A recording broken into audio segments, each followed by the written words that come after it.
What's up, and welcome to another episode of the Grind Line podcast. You're listening to episode 215. I am your host, Greg. I am here tonight with Ryan and Tyler, but we are also here with the always lovely Daniella Bruce from the Detroit Red Wings. Daniella, first I want to say congratulations on your engagement, because we have not been able to congratulate you on video yet. Thank you. I appreciate that. I'm so bummed. So like a week after we got engaged, I had to resize the ring and I still don't have it. So it's been like 3 weeks now. And it's I was going to ask you about that. It is the worst thing because everyone wants to see the ring, right? The first time they see you. And I'm like, I don't have it. But hopefully I will have it on Thursday when I get back from Lakeland. So do you ever have like random, oh my God moments? Like it's not there. And then you're like, oh yeah, I sent it off to get resized. But that's the reason I think I wanted to do it so quick, because I'm so not used to having it yet that it doesn't even, it hasn't even really registered. Like most of the times I forget that I even have it to begin with. Sure, that makes your fiance feel good. Yeah. Great. Don't tell him I said that. Hopefully he doesn't listen. But second, you are in Lakeland, Florida for Tiger Spring Training. So how is that not being here in the absolutely god-awful weather? When I got off the plane, it was like so refreshing this morning. It was 87 today. It was a little toasty, actually. I was like, wow, this is really hot. But it's going to be like 82, 83 the next 2 days that I'm here. So it's going to be great. So is this a one standard for your packing list this time? Not like going to Traverse City where you have it basically every season? Do you just have all spring gear? This was much easier. I actually packed in a carry-on. I'm here for 2 nights and I was really proud of myself because I don't think I've ever fit all of my stuff in a carry-on for a trip. So yes, that was mission accomplished on that one. Isn't it shocking that reporters like back in the day used to have to go to spring training like from the start to the end? Yeah, it's long. I don't know how they did that but it's cool down here. I can imagine that, especially if you're from Detroit, like we are Boston, you get to go down to a warm state for a while and hang out for a couple of months instead of spending the whole winter in Detroit. Because you guys told me it's 50 and sleeting and raining and whatnot today up there. It's 35 right now. I think it was around 40 most of the day, at least by me. 35 here too. Yeah, I was going to say 50'd be pushing it. It was absolutely disgusting. So tonight we have quite a few things to talk about. Dylan Larkin signed a contract.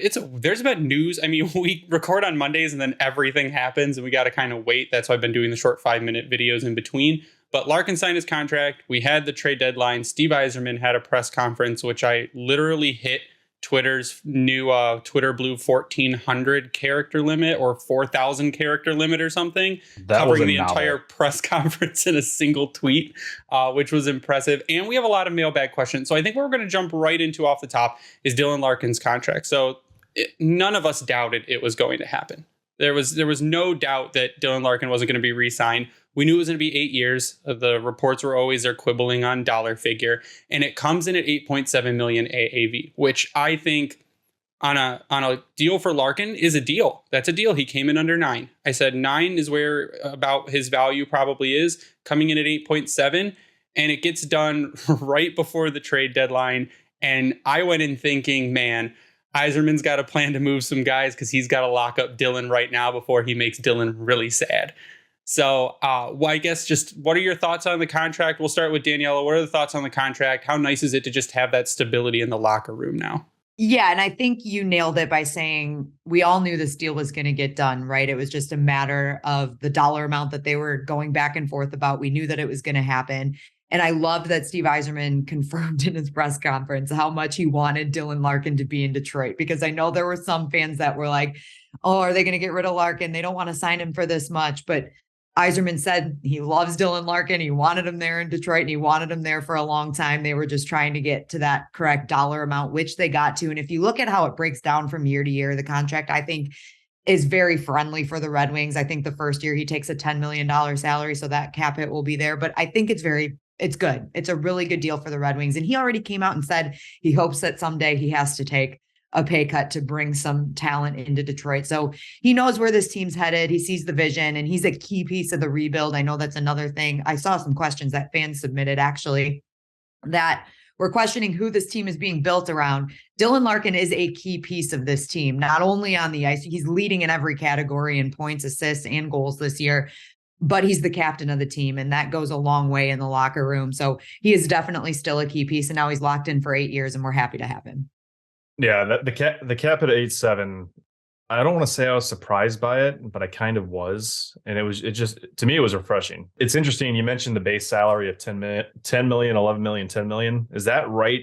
Those first 3 years, is that leading us right into that next CBA negotiation? I read it and I didn't write it down, but I think you're correct on that it's the first 3 years where it's that larger amount and then it kind of trails off at the end of it. But yes, that would make total sense, wouldn't it? That scares me because I've noticed some of the contracts of late that have been signed, especially, Pasternak, Horvat in particular, they're heavy in the front. And I'm hoping that doesn't lead to bad things, but we'll see.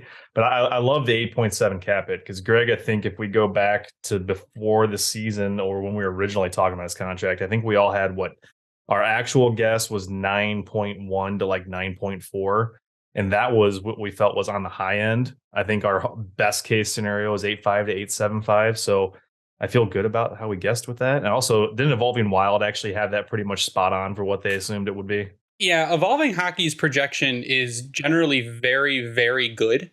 And they were pretty close. But Larkin does, like you said, leads in all categories. 23 goals, 36 assists this season with 59 points. He's at 62 games played, so he's still kind of hitting towards that point per game. If he has a couple more multi-point games, he should get there. His Corsi is down 1% on the season, but his Fenwick is up 1%. So his possession numbers are solid. And like you said, and people will keep wanting to argue the whole Dylan Larkin is a 2C on a contending team. But if you look at a lot of the contending teams and a lot of their top centers, they also have elite high scoring wingers. And that's what Detroit needs to do, is get an elite high scoring winger. And I think if they do, Dylan Larkin's easily a 90 to 100 point player. And is it that big of a deal if Dylan Larkin is ultimately a second line center? If we find a center better than Dylan Larkin, that's on that you're doing line. Really well. Right. Yeah. So I don't think, you can say that all you want. Right now on this team, he's our top line center, and there's no question about that. And if that's not a bad thing. Right. That's it. I don't think so at all. And I don't think it's a bad thing if he becomes a second line center one day. It doesn't hurt his capabilities. It doesn't change his skill set, and it doesn't change that he's the captain of the team. So I don't think that's a bad thing at all. In terms of him being the 1C or him being the 2C, like if you kind of look at the rebuild of the Tampa Bay Lightning and who they built their rebuild around, it was on Stamkos and Hedman and those guys. But it wasn't until guys like Braden Point and Anthony Cirelli and Nikita Kucherov and those guys came in that the Lightning started to win their Stanley Cups. They won 2 in a row and got to three in a row and lost last year against Colorado. So it doesn't mean, and Stamkos didn't even play in the first one in the bubble there. Or he played one shift and scored a goal, and that was it. So and he's obviously at that point in time when the rebuild started, he was their best forward, number one center. But as time went on, Braden Point was the number one center there in Tampa. So it doesn't matter whether he's the 1C or the 2C. People with these arguments like this are ridiculous. And honestly, at the end of the day, if Dylan Larkin is your number one center, you're still going to be a really good hockey team. Or if he's your number 2 center, you're still going to be a really good hockey team too. So I just don't understand the argument there. And fun fact right now, he's also 18th in scoring for centers. Right. Hey, he's a point per game guy the last 2 years. Just under a point per game. But you eliminate a couple of those guys out of there, and it's actually 3 of them are from Edmonton. So technically he'd be top 15 if it wasn't for Connor McDavid and Leon Draisaitl, but that's besides the point. So those guys don't count. They're in a different stratosphere. It just drives me nuts that people are like, he needs to be putting up 90 to 100 points to be getting paid $8 million a year. I'm like, no, he doesn't. How many guys, if you're looking at this top list of centers in hockey, I'm looking at NHL.com stats. You could argue that half of this group inside the top 20 of scoring doesn't play defense. No, that's the thing, is Dylan Larkin is a 200-foot center. He plays a full game, and it's the defensive aspect that I think, and even though, he's got great offensive talent. No one is diminishing his offensive talent because it's there. And if you got him a Nikita Kucherov, there'd be even more offense. But his defensive game is where he is better than the field of centers, basically. Dylan Larkin is up there.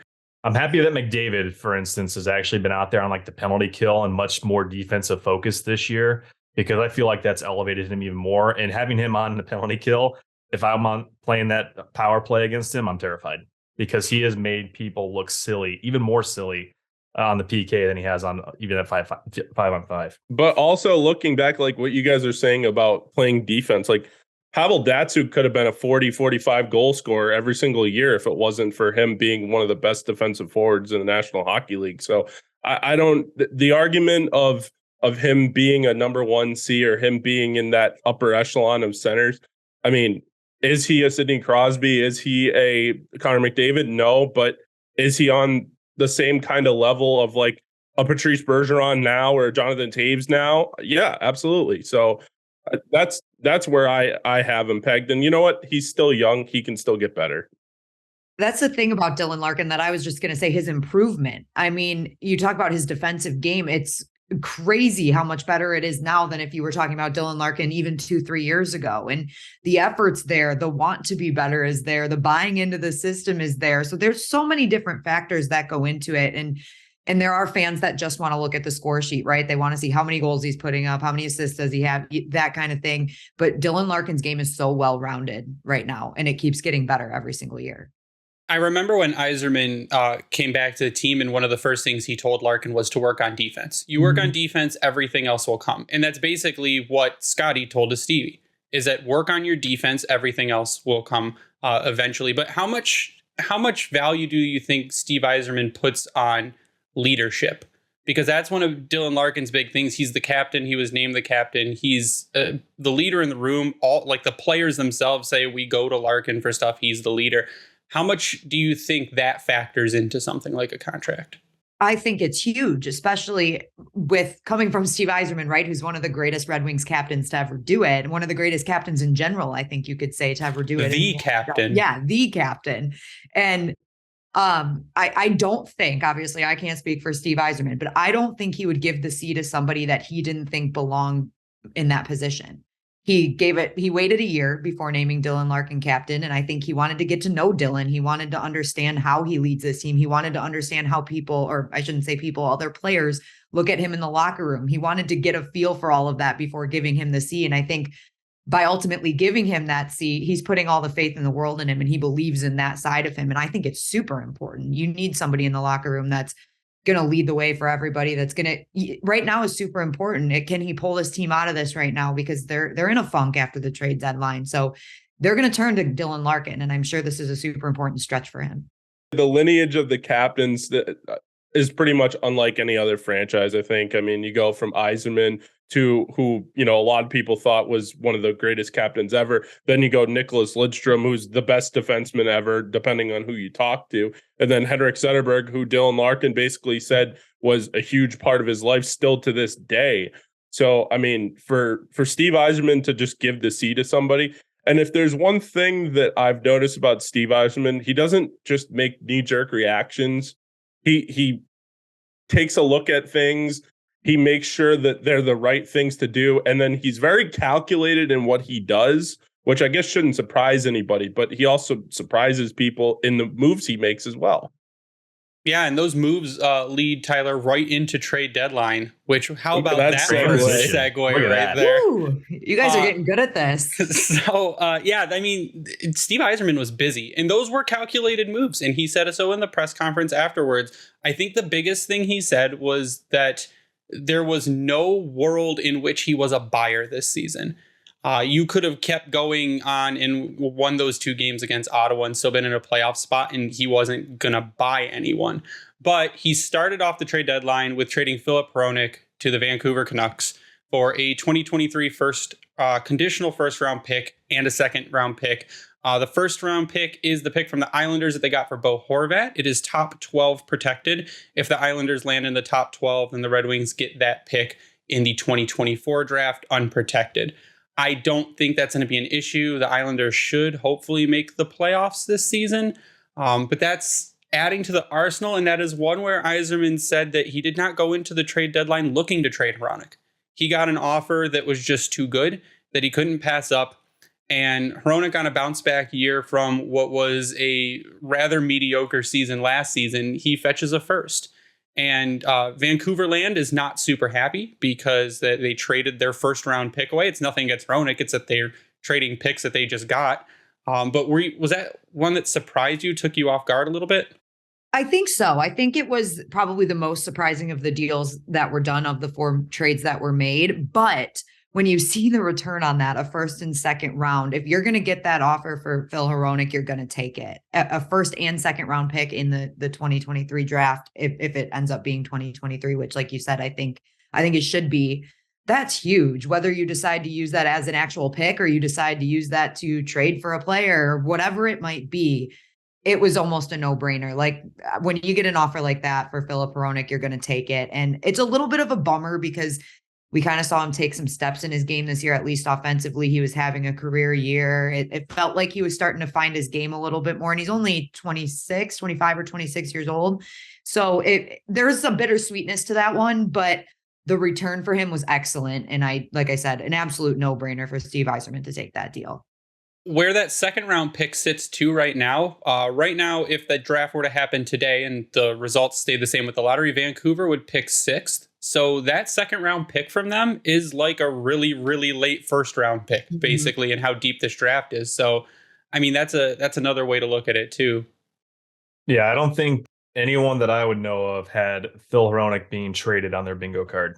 I mean, if it happens, that'd be the most fantastic thing ever. But I sure as hell didn't expect that one to come through. I should say too, I was kind of surprised it was Vancouver. Like you said, giving away their first round pick. If he was traded, I just didn't expect it to be Vancouver. Well, Vancouver was more like what are you doing? Are you rebuilding? Because they're like, oh, everyone's available except for Elias Pettersson. And then they trade Bo Horvat, who at that point was like their number 1 center or number 2 center. And then they go and take the picks that they got. You're like, okay, we get it. They're trading Horvat. They're going to start rebuilding now. And then they trade that pick to pick up a defenseman. Yeah. And it just, again, that's why a lot of the Canucks fans are really confused, because they're like, can you make up your mind? What are you even doing right now? And 2 picks this year, back to back. Yeah. That was the other thing. Like you mentioned, it's a high second round pick. So yeah, interesting move. It was an interesting move on their part. And that's why it even made it more of a no-brainer for Steve Yzerman to pull the trigger on that one. I mean, it's nice in the sense that if you're looking forward, and I think that was what Eiserman really hit at, is that everything is forward thinking with the moves that ended up being made. But now you look at next season, that's $4.5 million off the salary cap that he can now use where he needs to. And that's huge. Because if you want to make that trade of one of these first round picks for, say, a player, maybe it's a Tom Wilson, you're tendering somebody, you're going for that RFA game, and now you have an extra first round pick. Be like, oh, sorry, it's gone. Whoopsies. And now you can give me that guy. I don't know.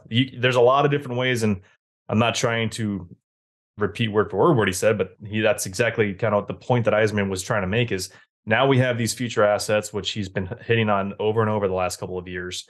And this offseason, I would say, is probably his biggest one to date, because the expectation with how things were going up until the All-Star break, they got brought way higher and people were really excited. I think that's why they're so angry right now, if you will, because we saw that immediate fall from grace. They're just hurt, not angry. Yes. They're just hurt. There's some pretty angry people out there. There is some anger. You have to look at it this way too. Steve Yzerman proved to us last year that he's not scared to bring in the free agents, right? Like, we're at that point now where like there's going to be some splash during free agency again. And those draft assets are, like we said before, are they picks? If they're picks, cool. If they're not, they're going to be turned into a player. Like, he traded a 3rd round pick for Billy Husso. Look how great that has worked out. So there's so many things that can be done with it. And yeah, it's a big offseason, and I think it's going to be a busy offseason too. Yeah, I agree. I think there's going to be a lot of teams strapped up against the cap, and there's going to be, like Steve Eiserman said, he can't pull a player out of thin air. But I mean, if someone can't sign with someone because they're up against the cap, or they foresee some issues going forward, kind of like Detroit did with Bertuzzi.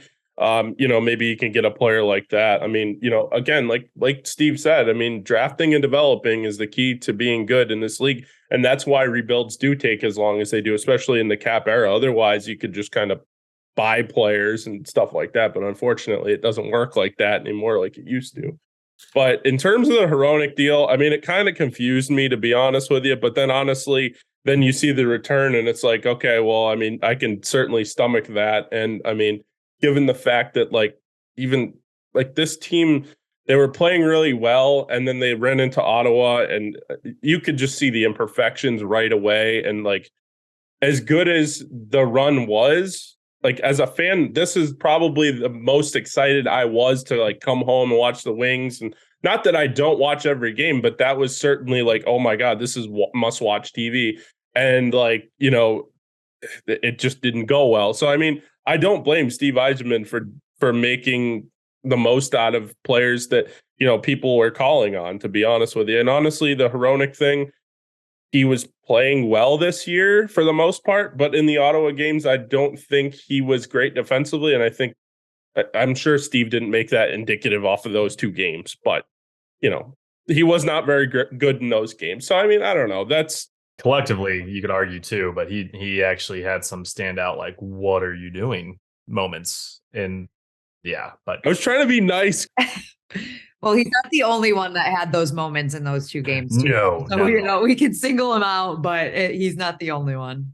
Brady Tkachuk can go to hell. That's what I want. He's going to be a pest for a long time, though. That's going to be, I say it's going to be fun because I took heat for saying that this could be a rivalry one day on Twitter. It will be. Totally. Right. People were like coming after me like, it's not a rivalry when you can't compete. And I'm like, I'm not saying today, but I'm saying they're going to be good together. Can't compete in that mix. Yeah. Ottawa's been one of the worst. Everyone overhyped Ottawa this season is what happened from the very beginning. They're like, Ottawa's going to be a team that's automatically in the playoffs. And I'm saying, I don't see it with how they're doing right now, but their trajectory is almost in line with ours to where it could absolutely be a rivalry because we're going to be in about the same place at the same time. Even Eiserman more or less said that. Yeah. I don't know if you heard we talked about it after the press conference too, just that right now it's Tampa Bay, it's Toronto, you know, that's who we're watching. And eventually it's going to be Ottawa and Detroit and it's going to be Buffalo. Those are going to be the Atlantic Division, you know, powerhouses. So it's going to take a turn there. And that's what I don't think people are realizing. Somehow Boston will stay there because I live here. No, they can't. There's no way that they can stay. Like, even though everybody thought this was going to be the year that they weren't at the top, but they are more than at the top. So. I hope not. You should hear these delusional people here. But anyhow, people on Twitter talking about the fact that, like, you know, the Wings punted on this and they did that. And it's like Steve Yzerman's job is to make this team better. A sustainable Stanley Cup contender is what the goal is. Mm-hmm. It's not make your favorite players Detroit Red Wings forever. He's going to make tough decisions that you're not going to like. And as a fan, you know, like, you don't have to love the decision, but if you're a fan of the team, you're going to support it, you know, one way or another. You're going to have to deal with it one way or another. So Eiserman's not here to be our friend, guys. Exactly. I think that's what we need to realize. I loved when he said, you know, did he think this team could make the playoffs? He did. He said that. He's like, yeah, I thought this team could sneak into the playoffs. But he said, is this team a cup contender? Absolutely not. And that's the goal. The goal is not to sneak in to the 8th seed in the playoffs and get bounced in the first round. Like, that's not the goal for this team. They want to make deep playoff runs and contend for a Stanley Cup. So that's what he's thinking about. And that's what we should be thinking about. It's nice that he didn't discredit the fact that if they were to somehow sneak in, it's not that wouldn't be valuable for him. Yeah, he made that very clear that would be awesome.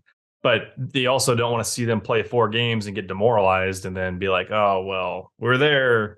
Yeah. And I think his point was it's not getting into the playoffs is not going to be the reason that he does or does not make moves. Right. So because he didn't think this team could contend for the cup this year, he was still going to make those moves. And that's why I think he said in no scenario was I going to be a buyer, because that's where this team is at right now.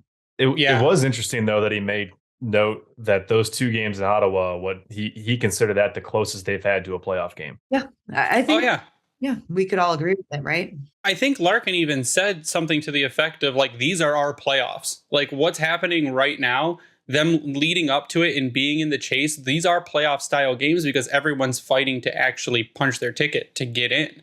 So these are the games leading up that are hard for them. And I mean, it showed that they lack a lot of physicality. And that was the problem in Ottawa, is they just got beat up the entire game. Bullied is a simple word to use there. It's valuable, as hard as it is for us to swallow as fans when we watch the game, as someone who works for the team when I watch the game. they're tough pills to swallow when something like that happens. But the fact that they are playoff like atmospheres and you're learning how to get up for games like that, that's great for all the young guys on our team, even though it didn't turn out the way that they wanted, but they got the experience, right? And growing pains, that's how you learn. My question to Steve Yzerman would have been if the team was, say, 2 or 3 points clear in the wild card, like in the first wild card or even in the second wild card, would he have traded guys like Bertuzzi and Verana, even Hronek? So I think that's what we're going to talk about next. Tyler Bertuzzi to Boston for a 2024 first and a 2025 fourth. Transition Sorry, number Tyler. 2, Tyler. Segues. I'm on here tonight. Yeah, that one didn't shock me. I had Bertuzzi going simply because Boston did. To Boston did. That was the one thing within the division and to a team. I mean, but though thinking about it, Boston, you're not going to stop Boston anyways. I mean, it's like a train. It's an unstoppable train, but it hurt a lot of people. That was the thing, is like a lot of people got the, oh my God, you're trading away my favorite player kind of thing, which is where I go, you can't get attached to people like that. And that was one of the questions, Daniella. It's like one person asked who's been the hardest player to see traded for you. And I think that a lot of people looked and they're like, Bertuzzi's my favorite player. He brings a lot of grit. He's like like the junkyard dog out on the ice. And you trade him away. But again, the return for him on a rental for Boston, because they just signed Pasta to a massive deal. A 2024 first, which is top 10 protected, could slide to 2025, but I don't think that's going to be an issue. And a 2025 fourth for a rental player who they're going to use. And if they try to re-sign him, they're going to have to make some structural moves in the organization to do so.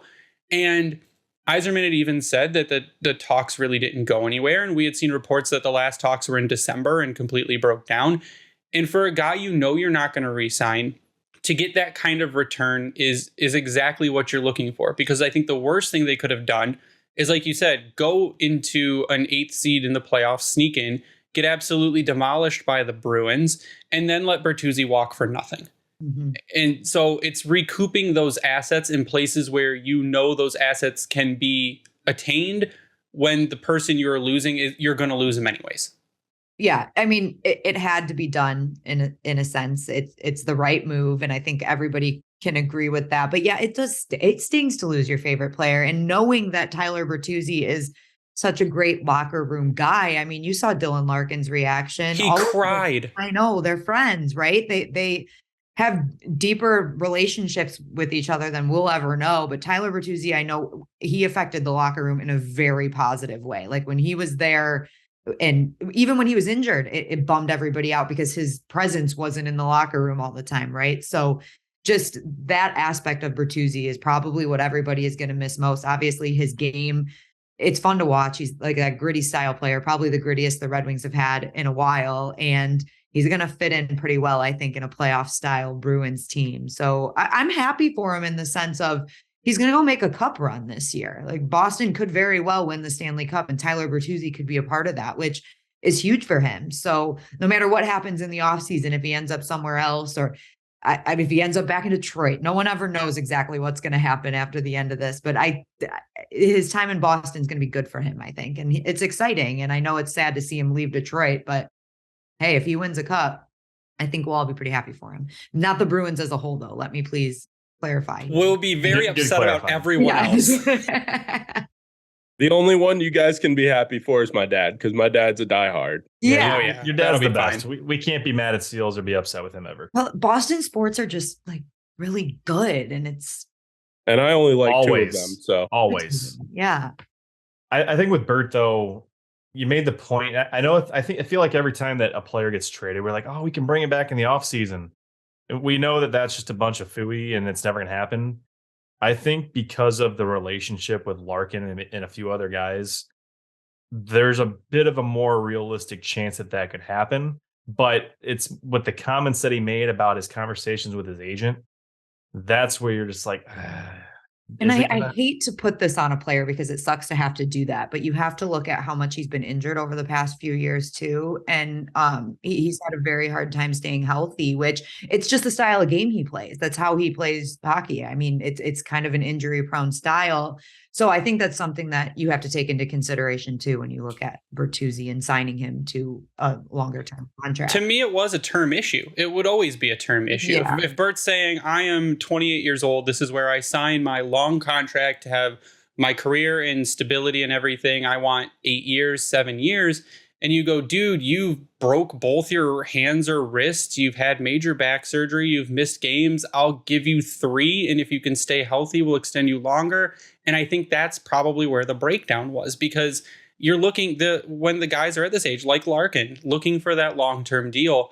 And granted, Larkin's had injury, but I mean, getting cross-checked in the neck wasn't his fault. And it's the break, like you said, the style of game he plays, I think, lends to not a shorter career, but a shorter period of high production, because then you run into either a Marchand issue where he just had to have double hip surgery, or you run into he's already had back surgery. We saw what back surgery did to Danny DeKeyser and how he fell off that way. And Henrik Zetterberg had back issues. So it's not that just you get the back surgery and then you're okay all of the time. It's that those issues can creep back up. So I understand where he was coming from with the breakdown in contract talk. But again, you might go into the offseason and find that other teams are going to look at your medical history too, and are going to look at your style of play. And you might run against no teams offering you 7 years, and there might be a chance to come back. Who knows? So I agree with Ryan there with the friendship with Larkin in the locker room and seeing what else is out there. That might make it a little bit easier. I mean, I love the return. I hate the fact that he has to end up in this cesspool here. And of course, his first point was a beauty. Yeah, and again, like I said, he's a good fit. I mean, the Bruins are obviously a good hockey team, and the best in the NHL right now. I can feel you dying on the inside having to say that out loud. They're all out there listening, but he's a good fit for them, and he'll do well, and so far he has done well. I'm sitting in a freaking bar on Saturday watching the game, and I have my Red Wings sweatshirt on, and everyone's like, "Thanks for Bertuzzi." Got freaking strangers coming up to me. I'm like, "Oh my god, get me!" Did they at least buy you beer? You just have to say thanks for your first round pick. We're good. Yeah, we'll be fine. We'll be winning Stanley Cups when you're sucking wind at the bottom of the standings. But no, I mean, like I said, tell them to take care of Bertuzzi, though. Tell them they better embrace him.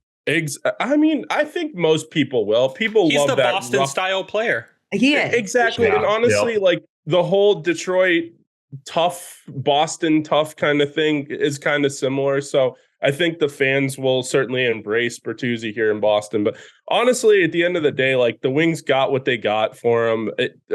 It'll probably end up being a good player in the end, because Boston will make the playoffs next year, I would think. And if they don't the next year, then, hey, they could fall off a cliff the next year and you end up with a really high draft pick in 2024, right? So 25. Conditional next year, then it could be whatever the following. You're right. So I don't know. I mean, I like it. It's just the fact that he's going to a team like that. And plus, I'm going to the game on Saturday, and, people are going to give me shit, but you know how it goes. So the next trade the Detroit Red Wings made was another one that kind of not shocked people, but the return did. And I wasn't shocked by the return, but we'll get into that. Jacob Verana to the Blues for a 2025 7th round pick and AHL center veteran Dylan McLaughlin.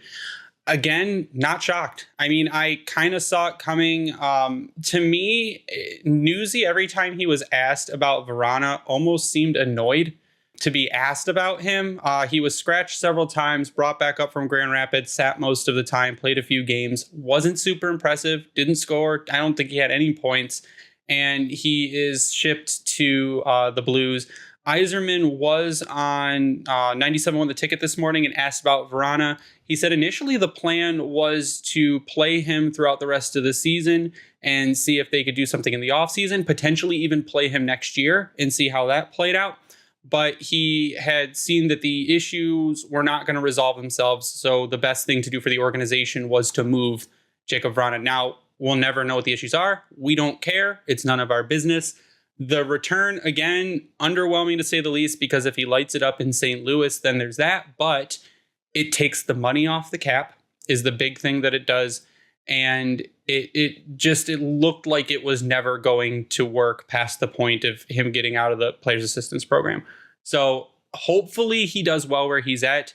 He's a guy that I think deserves another chance after going through what he's gone through and got the help. So I think him as a person deserves another chance, and him as a player deserves another chance. If he lights it up, great. That's fantastic. Maybe he can turn it around. But I mean, to me right now, it is what it is. But the biggest thing you recoup here is the cap savings.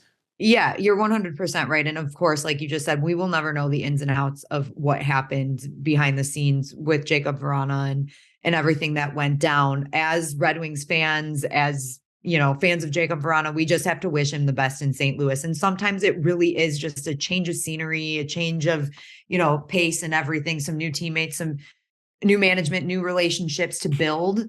Third time's a charm. Right. Yeah, maybe. I don't know. That will help him propel. But it's unfortunate because we never got to see a full Jacob Verana season here in Detroit. And obviously, some things are more important than hockey, and things that he was dealing with were definitely more important than hockey. And I think Steve Eiserman knows that too. But just from an organizational standpoint and from a Jacob Verana standpoint, it was best for him to go to a different team, to try to start over there. And you know what? If he lights it up with St. Louis, is it going to be like a little heartbreaking because we didn't get it here? Yes, of course. But so good for him. I think that is exactly something that he needs, just that fresh start and the second chance. Like you said, he went through a lot. So hopefully he can turn something around in his career.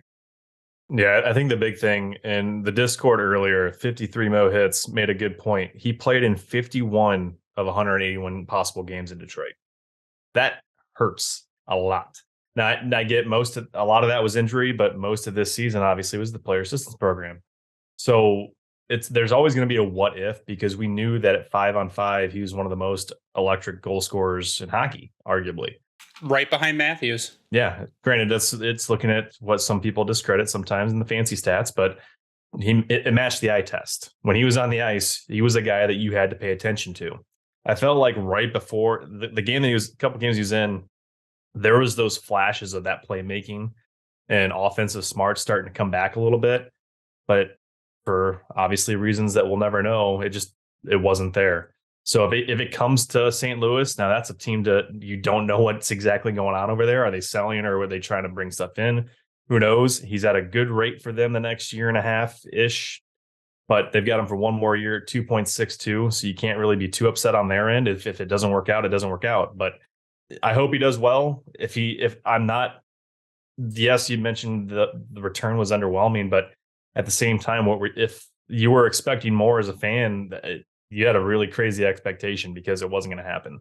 The fact that he cleared waivers and then came back, and then we still got something out of him, meaning a draft pick and a player, that's a win. Yep. I know it's not a win in terms of the fact that he's gone, because a lot of people really were endeared to him, love what he brought to the table and what he could have brought to the table. But like I said, you could have lost him for nothing. You didn't. And granted, that's because no teams were going to take on that $5 million and you didn't know what else was going on, but you got something. That's all you can ask for. And now you got more money flexibility going into next season. So wish him the best, and hopefully everything gets better in that aspect, and hopefully he finds his game again, because again, we talk about what the Wings are missing, and that's a goal scoring winger who is, he's a goal scorer. Like, you either have it or you don't, and you have that scoring touch or you don't. I mean, yeah, I guess, some players luck into it, or, they just work really hard in front of the net and they get those garbage goals in front of the net. But like, he could score from pretty much anywhere on the ice, in the offensive zone. And, that's not taught. That's something that you just have.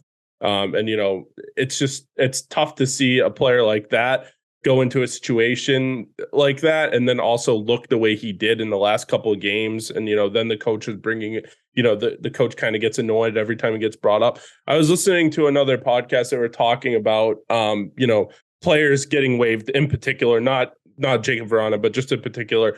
When a player gets waived, that's pretty much the team doesn't believe in you anymore. They want nothing to do with you anymore. Like, basically the other teams can have you for free. So like for people to think that he was going to come back and light it up, it was just a pipe dream, unfortunately. But again, like I said, you wish him the best and hopefully he can get everything back in line.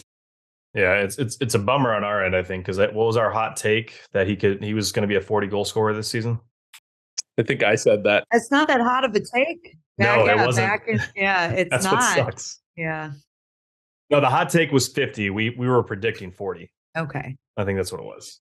I mean, like you said, just you wish him well as a person to be able to go just clear up everything he can clear up, get back on the ice, and hopefully turn his game around and actually have a productive career. Because even if he does light it up in St. Louis, they still suck. So whatever. Next, we sent Oscar Sundquist to Minnesota for a 2023 fourth round pick. Okay. I mean, that's the way I looked at it. I mean, Sundquist, fourth line grinder role. He was out there to add a little bit of physicality to the lineup. They brought in Adam Ernie back from Grand Rapids, which actually seems to be a good move for the most part. But to get a fourth round pick in this year's draft, so again, stocking up on draft picks, to send him to Mini because they did send out Jordan Greenway. So I think Oscar Sundquist is the Jordan Greenway replacement in Minnesota. So I mean, that's, to me, I mean, that's just another guy you weren't going to re-sign in the offseason on an already a roster that's already getting a little tight. So return's fine for me. Yeah, I mean, it made sense. We didn't even talk about it, but part of that Hronek deal was our fourth round pick. So they sent Hronek and a fourth to Vancouver, which means Yzerman just got that pick back by sending Sonny to Mini. And again, Sonny's a great guy, good locker room presence, great guy to chat with, super funny. So you'll miss him in that aspect again. But yeah, it makes sense. Again, another deal that I wasn't surprised. Return was decent, got that fourth round pick back. And hey, we'll look forward to the draft and see what Eiserman can do with the picks. I think it's good. The one thing that does worry me a little bit, obviously you call up Adam Ernie, but with Michael Rasmussen out, the Red Wings don't have very much size going into the final stretch here. So yeah, that's the only thing that I thought. That was my first thought when Sonny was traded. I was like, well, there goes our only big guy or our only gritty style player that was left. The final redwood has fallen. I was about to say it. That's what happened. Until Elmer gets back.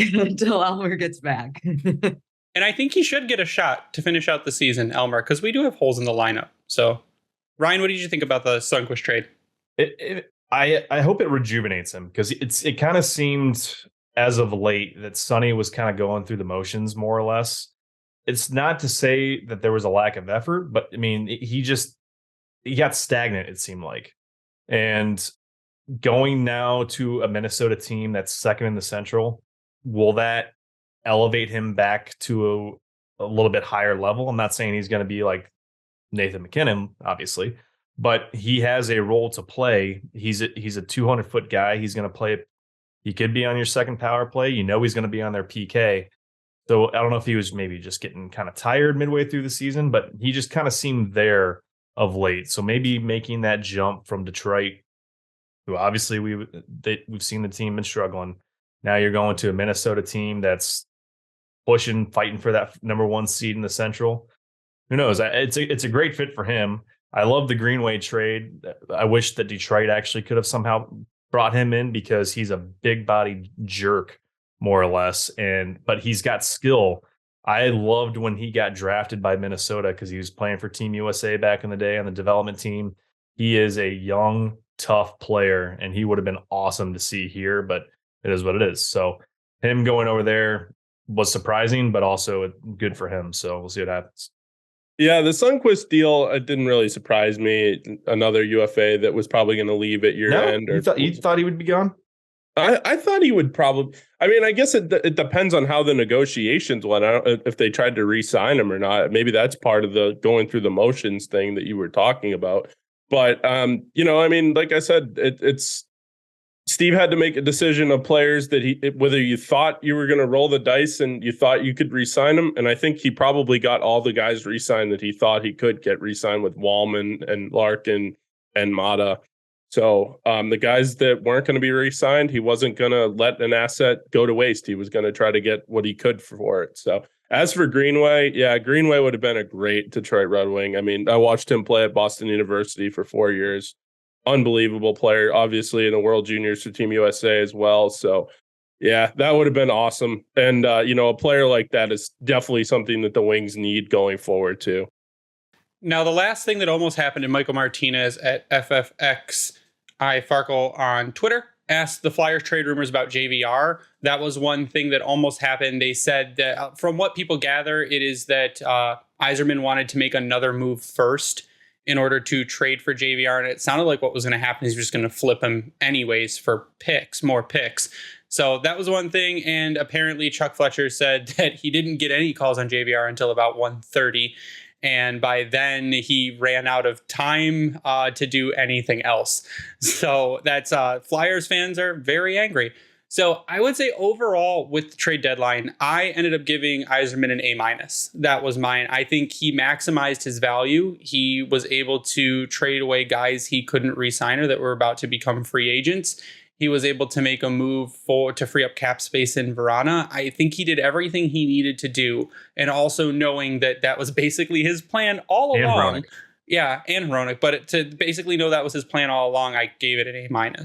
Yeah, I'm wondering, does your minus come in because there was really, you get Dylan McLaughlin, but he's an AHLer, right? You don't get a player in any of those deals, which was one. I don't even want to say it's concerning because I really do think the Red Wings were deep enough this year to finish out the season with what happened. They can manage that, right? But I was a little surprised that maybe, Bertuzzi or Hronek didn't have a player included in the deal, like almost a player for player swap. But hey, especially the Phil one, because they didn't retain any salary there. That's where I'm at. Yeah. So I think it was because you traded Hronek and your right side is already kind of weak going down. So to plug that hole, you kind of almost wanted to take someone back, unless your plan is to keep playing Ben Sherrod on the right. But from what I've also heard is that if you want to give a guy like Albert Johansson a shot, he's apparently been playing on the right in Grand Rapids. So maybe they're training him up and getting him more comfortable to come up in a right D role instead of his traditional left D role. Because if you also plan on moving Edvinsson into, you're running into a logjam after re-signing Wallman and Mata. Which, just a comment there, my trip to Grand Rapids, one thing I learned is that this is no knock on Edvinsson. I think his development is going well and everybody's really impressed with what he's doing. But Johansson he's got all the buzz right now. And I talked to Sean Horikoff for Waiting in the Wings, which will come out in a couple of weeks here. But he said, teaser for Johansson, you want to see him get his shot at the NHL this year. If he doesn't get that at the end of this season, then you have to think it's going to be next season, whether that's out of camp or a call up or whatever it might be. But they seem to think he's the most NHL ready defenseman in Grand. He's 2 years older than Edvinsson. Right. So there's that. But he's also not eligible for a contract slide because he's too old. So it doesn't matter whether he plays 9 games or whether he comes up now and finishes out the season. You're burning a year of his ELC anyways. So I would agree. I have also watched some tape on Johansson, and he's, a solid all-around defenseman. And he's a guy that makes very little mistakes, and he's got a very detailed game. So I would love to see Johansson come up and finish out the season. But that's the only reason I think I gave a minus, is because, like you said, players didn't there was no NHL player that came back. So that was where my minus came in. He was trying to build the old Detroit Red Wings where the only right-handed defenseman is Brian Rafalski, a.k.a. now Morris Seider. One of the most underrated defensemen of all time. The only trade I feel like I thought something was coming back in terms of a player was probably the Boston deal. Mm-hmm. But it turns out they ended up putting Hall on LTIR. So they ended up clearing all that cap space to make the deal work. I'd go with a strong B because A works because of the first round picks that you got back. B only in the sense that what are those going to become? You agree with the A-. Yeah, A- works too. But it kind of goes back to what he was talking about. Like, you don't know what those picks are going to be.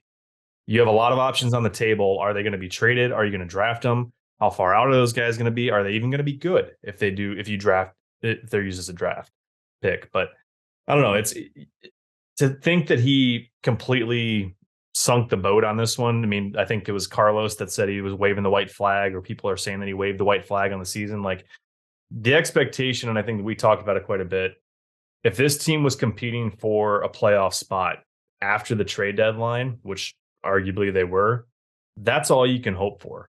They're playing meaningful games up until the start of March, which if you look at the last several years, they haven't been doing that. So there's growth there. There's potential there. The young players are still improving.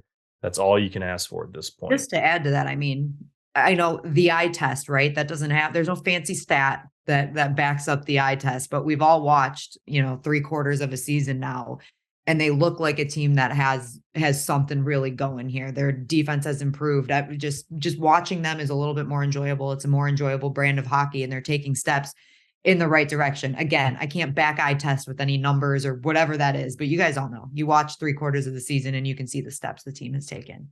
And it took that long. I think it took that long to gel and to get the system in place and to get working and get healthy. That was another thing too, is getting healthy. But I put a poll out that assuming, and this was right before trade deadline ended, assuming no last minute trades came through, how would you grade Yzerman on the trade deadline?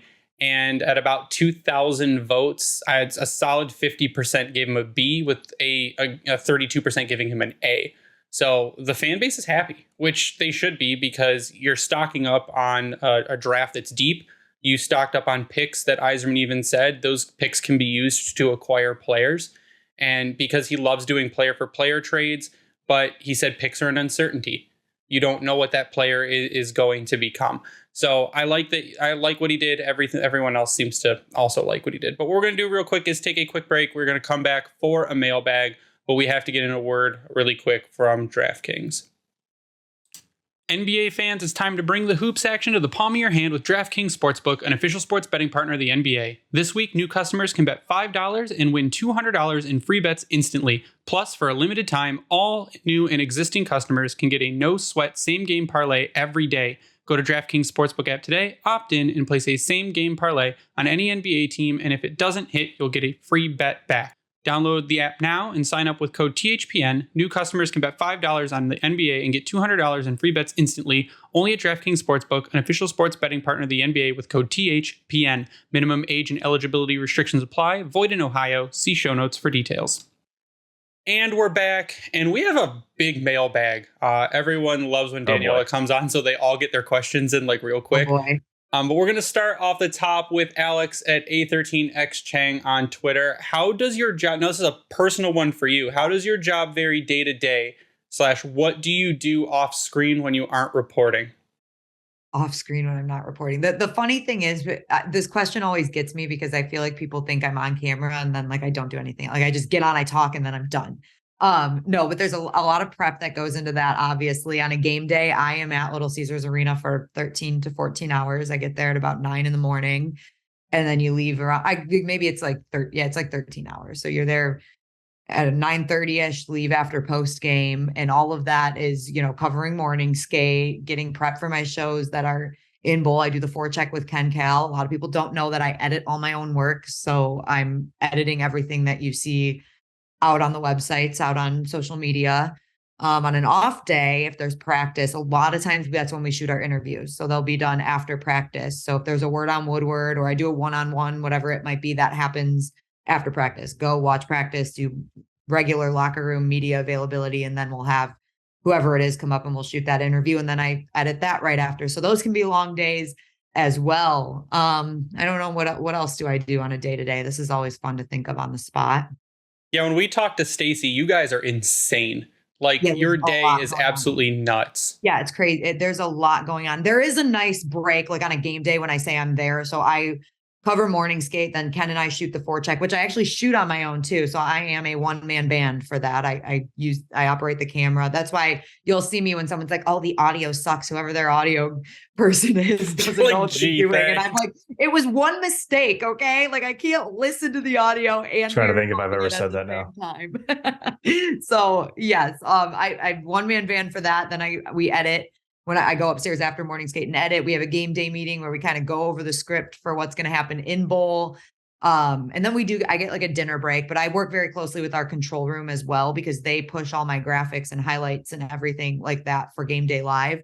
So when I'm working with them, I'm going down and saying, okay, here's what we're going to talk about today. Let's build a graphic that says this, this, this, and this. And then for the replays, I want to run this, this, and this. And then we do highlights during intermission. So my earpieces that I wear, I'm always communicating with the control room, which is another thing a lot of people don't know. Like I'm talking to them about what highlights to run where, how many looks you want at it, what graphics that we have available, certain stats. Like they're in my ear all the time. They'll come up with like some crazy stats and I'll repeat them on camera. So believe it or not always do I have all of those like underlying stats memorized. You mean you're not an encyclopedia? Not all the time. Sometimes it's me, but sometimes it's like if I just randomly bring up Jake Wallman during a segment, I'll get in my ear, Jake Wallman has this many hits tonight. He's logged this many minutes. So I'll be like, okay, yeah. So now I'll have something to say when it comes right back to me. So I work very closely with them and we are like on the same wavelength now that we just work very well together. So that's a lot of my day. And then there is a nice dinner they feed us.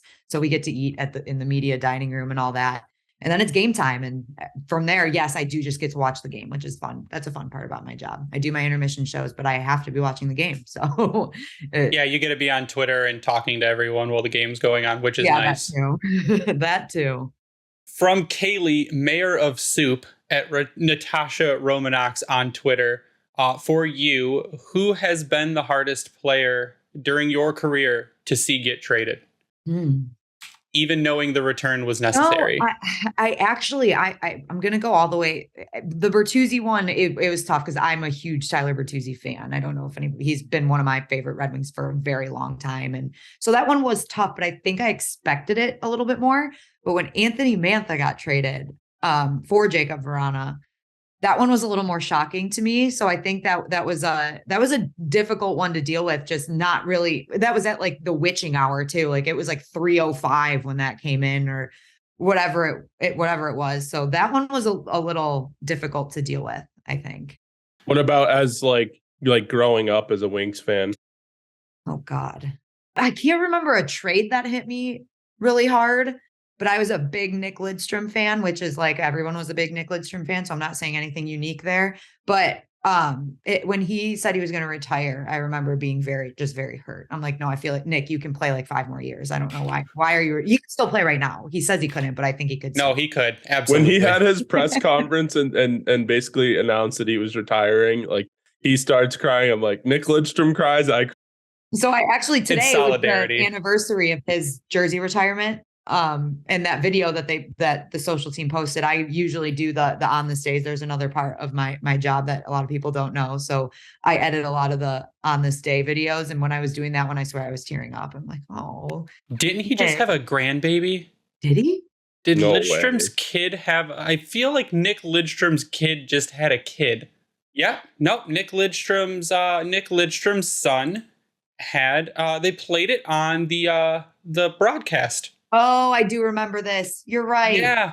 So Nick Lidstrom is a grandfather. I'm not sure he's putting on skates anymore, but that just makes me feel old. I'm going to stop talking about that. Does that make us feel old? Shut up, Tyler. You're what, 26? Yeah, 28. Shut up, Tyler. Like growing up saying your grandpa's Nick Lidstrom. Like that's pretty cool. Yeah. Well, he's going to grow up and play for the Red Wings. So that's going to happen there. From Carlo Mario at Drumline on Twitter, after hearing Steve speak and openly laying out the position he was in, I immediately felt better and understood his actions at the deadline. Do you think he should or can speak more per season? I think Steve Yzerman talks a lot to the media every season. The media might argue that we would, of course, everyone wants to hear Steve Eiserman talk every day, right? We would love that. But he updates us after the most important events throughout the year. He always talks at training camp. He always talks after the trade deadline. He'll talk after free agency, the draft, all of the really important dates he'll hit on. And I think that he's built a pretty good relationship with Derek Lalonde, that they have similar messages, right? Obviously, Derek Lalonde can't answer questions about why trades were made. And that's why we hear from Steve Yzerman at times like this, but they're very much on the same page about the players that are on the team. So I really don't know what other times you would really want to hear from Steve Yzerman. I guess everyone would always like to hear from him, but I think he does a really good job. And I think he takes all of the questions when he does address the media. And I think he's pretty transparent. He tells us exactly how he's feeling, where he's at. And like, I think that was Carlos, you said, that asked the question. I think the whole fan base could agree that you feel a little better after you hear the why from Steve Yzerman. Yeah, I think it's a lot of. I love a graphic on how many times each NHL GM talks to the media per season. But I think Yzerman also does a lot of side interviews too that I'm not sure how many other GMs do. Like I said, he talked to 97 on the ticket this morning. He's on the radio. He's talking to NHL Network a lot of times. So He was with Mickey the other night too. Yeah, So and that was really good. He's Yeah, it was done very- stuff with TNT as well. Yeah. He was a little bit more open with Mickey than he was like in the actual press conference. I thought it was a lot more relaxed. I think he felt like he could say a little bit more. Yeah, those Zoom press conferences are hard. I still say that. I'm like, I wish they were in person a little bit more because They're still not in person. well, some of them are, but sometimes they're not, just based on timing like that. We didn't know exactly when Steve Eiserman was going to be done. You know, you don't know when he's going to be done making moves or what time he's going to be available. So they decided to do that one virtually. So when they are virtual, it's still tough, but great to hear from him. When they're virtual, the sound suffers for the reporters. We can't hear half of what the questions are. Great answers. Don't know what the question was that was asked. Like, you care about the answers anyway, right? No. Yeah, I can guess what the question was. From John Quinn at John Quinn on Twitter, and then also Alan had a follow-up in the same vein. Is the upcoming draft considered a deep one that benefits the Wings, and where do we see the landing odds-wise for Bedard and Fantilli? Detroit doesn't win draft lotteries, so absolutely zero. The draft, though, is very deep. I think if you're drafting in the top 15 this year, you're getting a really good player, and they have said that there are guys in the top 10, like even out of the top 3 that are possibly NHL ready right out of the gate. Yeah, I'm not going to act like I know a ton about the upcoming prospects, but I have heard from multiple people the same thing, that it is a deep draft, and you want your first round pick in this draft. Basically, you want to be able to pick in that first round.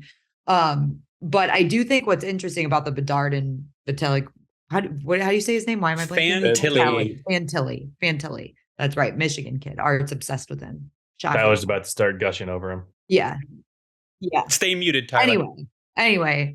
I was made aware of a pretty interesting stat that like nobody ever moves their top 3 picks in the NHL. Like you never see anybody move up, and it's been like 20 years since something like that has happened.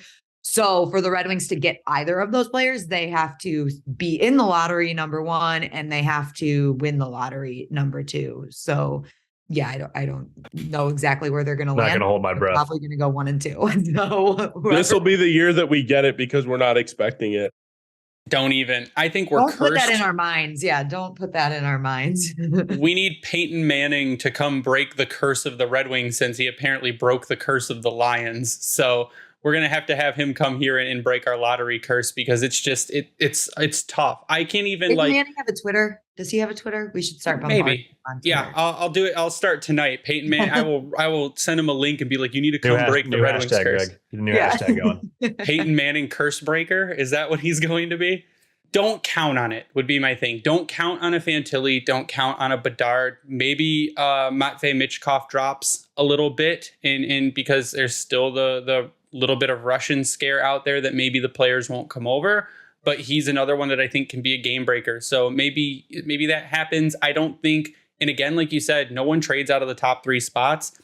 I think it's going to be hard to trade up at all in this draft, simply because of players that are in the top 10 are going to want to stay in the top 10. Hey, I mean, they can jump up if they're in the lottery. If the Red Wings finish in the lottery, they could still jump up. It might not be to the 1 or 2 spot, but they could still jump up. So if it's a deep draft, it's a good one to have a couple first round picks in. And for people that are confused about that, new rule, you can only jump up 10 spots. That's as far as you can go. So that's a new rule as of last year, I think, is when that kicked in. From Grace at Icebreaker84, with many picks acquired, do you think Yzerman could trade for or offer sheet one of the Rangers RFAs in Hedel, Miller, or Lafreniere, when the Rangers have no cap coming up, which is going to be fun?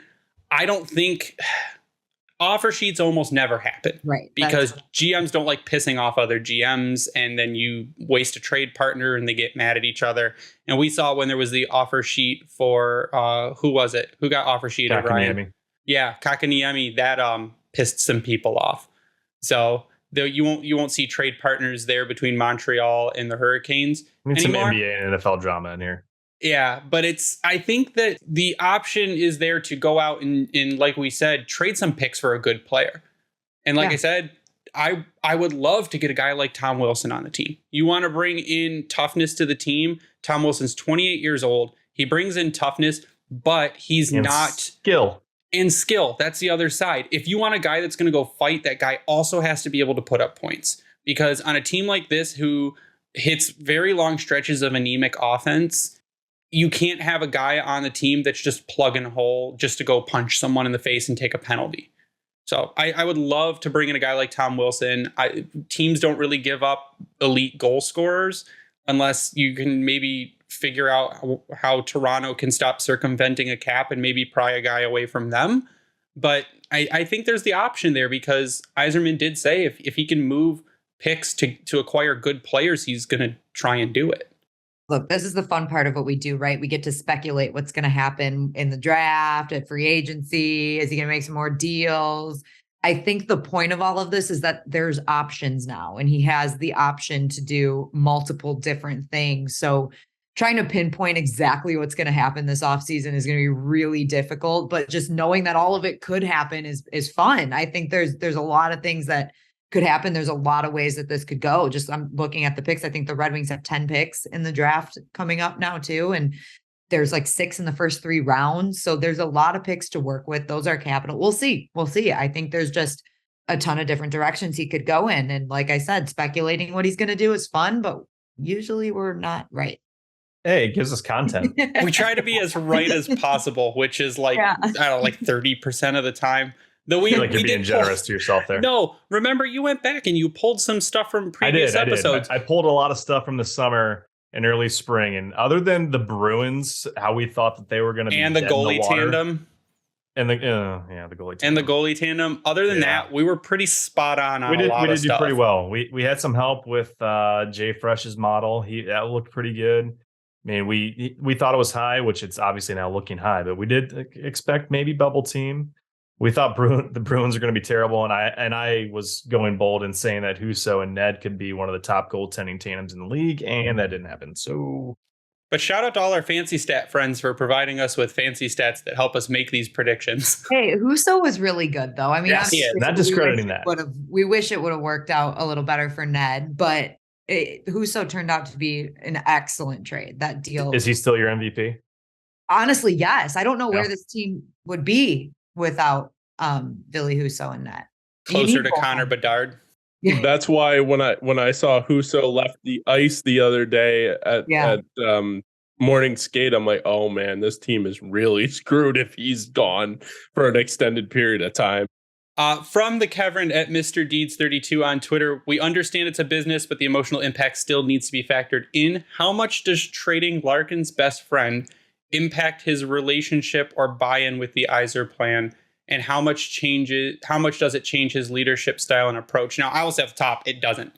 Because Larkin even said that he's signing this deal and putting faith in Yzerman to build a better team, to acquire guys to make the team better. And he knows that. And I'm sure those are conversations that happen during a contract negotiation with a guy that you're going to sign for 8 years. Like, hey, you're young. I'm going to sign you for the prime of your career. I'm going to do all these things to help you and help the team succeed. So I don't think it does, though the emotional hangover of the trade deadline is absolutely obvious.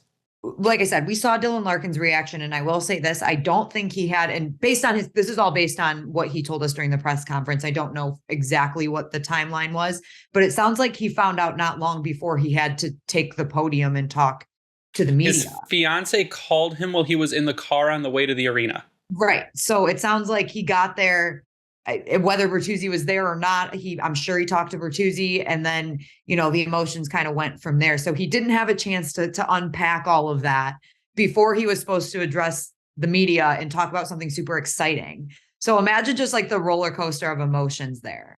And then they kept asking him about it. I know. So it's what happens. It's, Dylan's a pro, and I'm sure if he could go back, he wouldn't have wanted to break down in front of the media, because he is the captain and he wants to be strong, not only for his teammates, but for the entire city, and know that this is still headed in the right direction. Everything is still trending in the right direction. I just think we're all humans, right? And when something like that happens, you're going to have your emotional reaction. And he didn't really get to do that in private before he had to talk to us. So credit to him, though. I think dealing with that is tough, but he's a pro. He's a pro, and it's not going to affect his relationship. He just signed an 8-year contract. He wants to be a Red Wing. He wants to be the guy that brings a cup back to Detroit, and he wants to build the team to do that. So I think everyone needs to not worry about that. I think it was just a bad timing, a roller coaster of emotions throughout the couple of days there, signing an 8-year deal, your best friend gets traded. So there's just, a lot of stuff going on for him, but I think he's totally fine. He's going to get right back into that mental space that he needs to be in. And he's going to be just fine as a leader. And you got to think from what Steve said, or actually, no, what Dylan said about like he was extremely shocked about the Hronek deal, but he wasn't shocked about the Bertuzzi deal. So you got to think that Steve can't, at least him and Steve had conversations of, hey, there's a possibility that this might happen or this might happen. Are you still okay with the extension kind of thing? And, obviously he was totally fine with it. So the reality of it is too, when you're on a team that's in the position the Red Wings are, you have to know that it can happen to pretty much anybody in that locker room when they're trying to build for the future. So does that make it any less emotional for him? No, but I'm sure that he wasn't fully surprised by it. On a roster with very few no movement and no trade clauses, like anything's going to happen at this point. What everyone saw was him process it in real time, which is the hard part for him. And if you watch, Brad Galley did an interview with him after where he seemed much more calm. It was a little bit more lighthearted because, he kind of got it out of his system during the main presser, which was just a really, really bad time to do it. But I think all he needs to do is just take a nice weekend in his amazing summer room with a grill that I would kill someone for. That is just like, I want to be able to go out into a room in my house and grill something during the winter. And Dylan Larkin has that luxury. So all he needs is a weekend there. Right. He'll be all right. From WW, we got a couple more. From WW at Batboat77, do you believe it was a strategic mistake to try to improve the team last summer, knowing you might be able to get a very good player from round 1 to 8 in the upcoming draft, but now you have lengthy contracts? I don't. Because you improved the team guessing that Verana would play a whole season and that Bertuzzi wouldn't break both his wrists. So when we saw what bringing Bertuzzi in did to the team towards the end, it improved the team. You started winning. You went on that streak. You won 7 and 10. Your team was playing very well. So I don't think it was a mistake. I think you go into each season looking at the team on paper and what you can accomplish if that team's healthy for the whole season. And I think if we did have Verana for a full season and had Bertuzzi for a full season, we would absolutely be in a playoff spot right now. No question about it. So I don't think it was a mistake. Too. And Fabry, yeah. I don't think it was a mistake because Kopp has been better as the season has progressed. He started recovering from surgery. He had no preseason. He had no training camp. And he's looked good. Sherratt has been kind of rough, but he's again someone that other defensemen will learn from, and he can anchor a bottom pair if you need him. Yeah, and that's the thing. You need the players like the David Perrons, the Ben Sherratts, the Andrew Cobb, and look, Olimata got an extension. You've got to bring in players like that. You can't have all young talent, right? Like there has to be some veterans. There has to be some guys that have won before that know what it takes. And Ben Sherratt, here's another thing where it's like you don't really have the numbers to back it up, but every time Derek Lalonde talks about Ben Sherratt, it's almost the intangibles, right? Not what you can see on paper from him, but the kind of game that he plays. And we just talked about size. Really, the only guy we have that plays like a rougher style of hockey is Ben Sherratt now, and you're going to need that going forward. But yeah, I definitely don't think there was any bad moves made last offseason at all. I think, and you mentioned Kopp talking about that core muscle surgery. I didn't even know this until Derek Lalonde told us how hard it is to recover from that core surgery. He said there was a point when he was in Tampa that when Steven Stamkos had it, they didn't think he was going to be able to play. Like they didn't think he was going to be Steven Stamkos anymore. And then it took him like a full season to kind of get to that Steven Stamkos level again. So Andrew Kopp will continue to get better too. And I think he's been good. And David Perron brings what he brings. We know what that is out of him. So yeah, no, I don't think there were any mistakes in bringing players. And obviously you're going to still draft your players, but who's to guarantee they're going to be here? You don't know how long that's going to take. You can't have a team of all prospects. I was surprised Dylan Larkin bounced back from that core surgery as fast as he did. Yeah. Because he came back like guns blazing. And I'm like, this dude just had core surgery. Like it's a rough surgery to have because those are muscles you use every day. Dylan Larkin's underrated tough. That's another thing. Made in the lab. Yeah, he's a clone. The last question we have on the night from Constrictor14 at Constrictor14 on Twitter. And this is going to be a big one on you, Daniella, because you were just there. Which AHL players do you think have the best shot at an extended look with the Wings at the end of the season? I know we had already mentioned a couple. Yeah, I would say Albert Johansson for sure. And that's really the one that I would keep your eyes on mostly. And I mean, if you count Elmer, I don't know if you want to count Elmer and coming up in that wave of players, but he obviously had his time in the NHL and we could see him again at the end of the year. But I really would look at Johansson and hopefully it is him. And I think Edvinsson could get a look this year too. He could get a look depending on how the rest of the season goes. But Johansson was pretty impressive to watch, even though I did see Edvinsson's 4-point game. That was fun too. Was Cross Hanna still injured when you were there? He had just he was out. Yes, he had not got the surgery yet, but we did talk to him, which was really fun. And he's going to be fun to have in the organization too, but obviously he's not going to be playing the rest of the year with a shoulder surgery. So Ryan, is there anyone you want to see come up? I think both were just mentioned, Johansson or Edvinsson. Edvinsson, if he does make it up, I don't want to see it for more than 9 games. I don't want that ELC year burned off. Like it'd be, here's the dangly little Geico commercial where he's hanging the dollar out there for you. You almost had him. Back. But Johansson, as you mentioned, like there's no risk of burning anything. If it's going to be extended, I think it's going to be more so because there's an injury or guys really just are not performing well, which I'm not going to count out at this point based on how the D is unfortunately structured right now.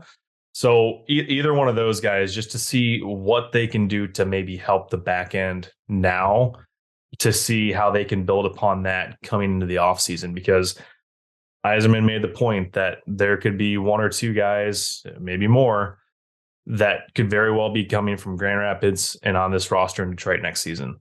So those are 2 guys especially to keep an eye on.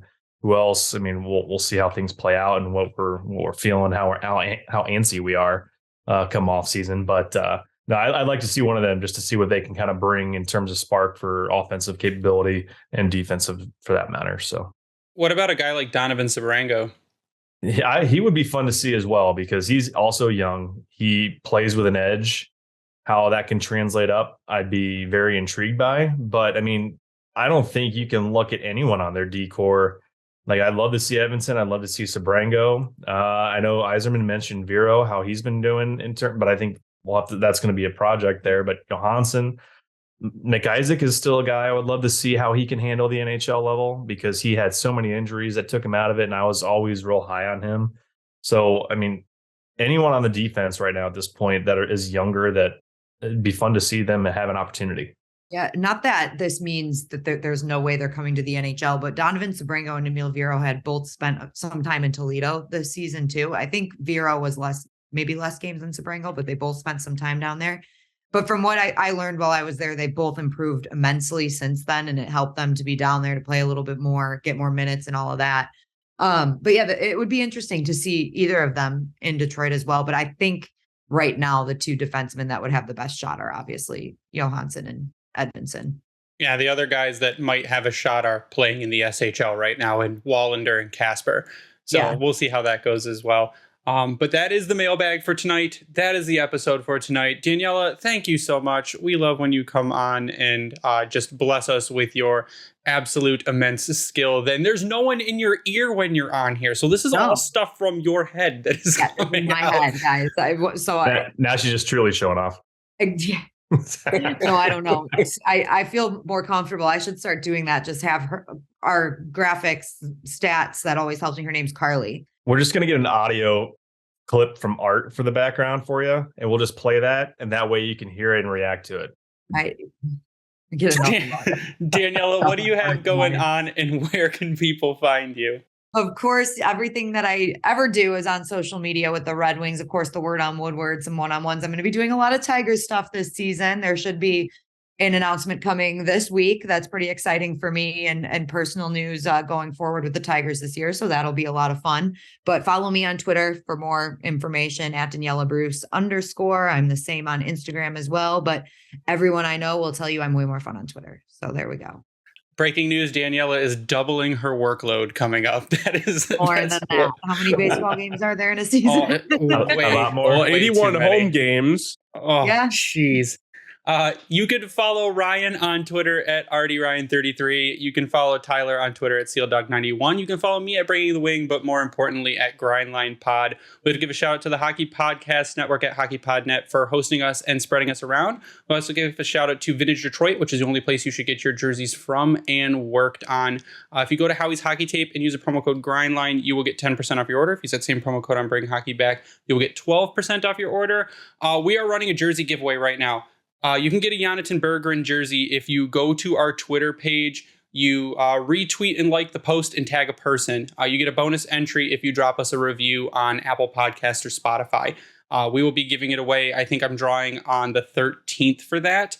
But you can also go check us out on YouTube, sub to our channel, turn on notifications, and our merch on redbubble.com by searching the Grindline. But that is going to do it for us tonight. Again, Daniella, thank you so much for coming on. Thank you for having me. It's always a blast. But for Ryan and Tyler, I am Greg. You stay classy, Hockeytown.